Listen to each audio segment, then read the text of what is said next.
अस्सलाम वालेकुम। देखिए आज ये जो हमारी रोड है, मेन रोड है ये केनी की, इसमें ये जो है ये हमारा डंगा था जो ये गिर गया है।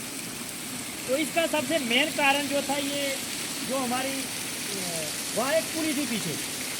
तो 12 साल हो चुके हैं हमारी ये रोड को बने, वो PWD डिपार्टमेंट की लापरवाही की वजह से जो है ये गिरी है। क्योंकि उन्होंने 12 साल में जो है इसमें पुली पे जो है वो लेंटर नहीं डाल सके। आज वो जो पीछे से नाला आ रहा था वो पूरा पानी इधर से आया और अब ये जगह जो है पूरी डैमेज हो गई है। अब रास्ता ही नहीं रहा, 2 रोडें इससे आगे, और ये इतना लॉस हो गया कि इसके गिरने की वजह से जो है ये हमारे स्कूल जो है मिडिल स्कूल केनी का ग्राउंड था, पूरा पानी इसके बीच से चला गया। अब ग्राउंड का भी पूरा लॉस हुआ है, रोड का भी लॉस हो चुका है। और इसमें सबसे बड़ी जो गलती है ये डिपार्टमेंट की गलती है। इसलिए मैं डिपार्टमेंट वालों से गुजारिश करूंगा कि आप इसका मौका देखें और यहाँ आएँ और इसमें जो ये जो डंगा लग रहा है इसका काम करें, ताकि जो है लोगों को जो है रास्ता मिल सके। और मैं आपको अभी नीचे चल के स्कूल भी दिखाता हूँ कि स्कूल की क्या हालत हो चुकी है, और स्कूल भी काफ़ी रिक्सी हो चुका है। तो आपको मैं बताता हूँ कि स्कूल का क्या हालात है। तो यही जो पानी था वो रोड में वहाँ से पड़ा, अब स्कूल के इस गेट से ये नीचे आया, इसने पूरा स्कूल को जो है लॉस किया है। अब ये भी गलती उन रोड वालों की वजह से हुआ।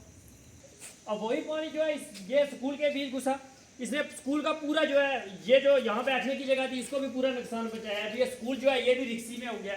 आप ये मैं आपको दिखा रहा हूँ कि ये जो स्कूल के रूम में ये पानी इधर से कितना ऊपर आया, इसके बीच चला गया।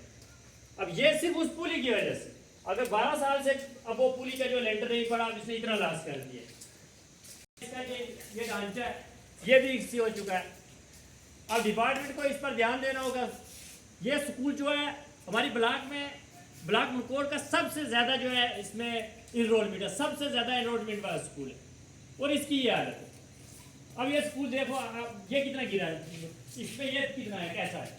अब ये भी रिक्सी है, ये डैमेज हो सकता है। अगर इसमें अब मैं आपको एक मिनट इधर दिखा, अब ये देख लीजिए इसका जो है ये पिलर, ये कैसे, अगर इतनी तूफानी बारिश में अगर ये स्कूल बारिश न हो तब भी गिर सकता है। तो अगर किसी के बच्चों को अगर लॉस हो जाए इसका जिम्मेदार कौन होगा। अभी पानी उस तरफ से आया, अब ये स्कूल का कितना लॉस करके चला गया। ये जगह से पानी गया, इधर से भी ये ग्राउंड में पानी गया। अब बाथरूम जो है वो कितना रिक्सी है, मैं आपको बाथरूम भी दिखाना चाहता हूँ। अब ये देख लो जो बाथरूम है, इसके नीचे से ये कैसे हो गया, बस ये जो जगह ये फिसल के नीचे चली गई है उसी पानी की वजह से। अब ये बाथरूम जो है यही एक बाथरूम था जो कहीं यूज़ हो सकता था, दूसरा बाथरूम भी नहीं है। अब उधर भी दिखा देना थोड़ा सा वो जो स्लाइडिंग हुई है इधर। तो हमारी डिपार्टमेंट से ये गुजारिश रहेगी कि आप इस पर एक्शन लें और ग्राउंड भी थोड़ा दिखा देना। देख सकते हैं इसकी क्या हालत है। ये जो है ये हमारा मिडिल स्कूल है, इसमें लगभग 150 के करीब हमारे बच्चे रहते हैं। तो ये तूफानी बारिश की वजह से भी हुआ, सबसे ज़्यादा डिपार्टमेंट की लापरवाही की वजह से हुआ।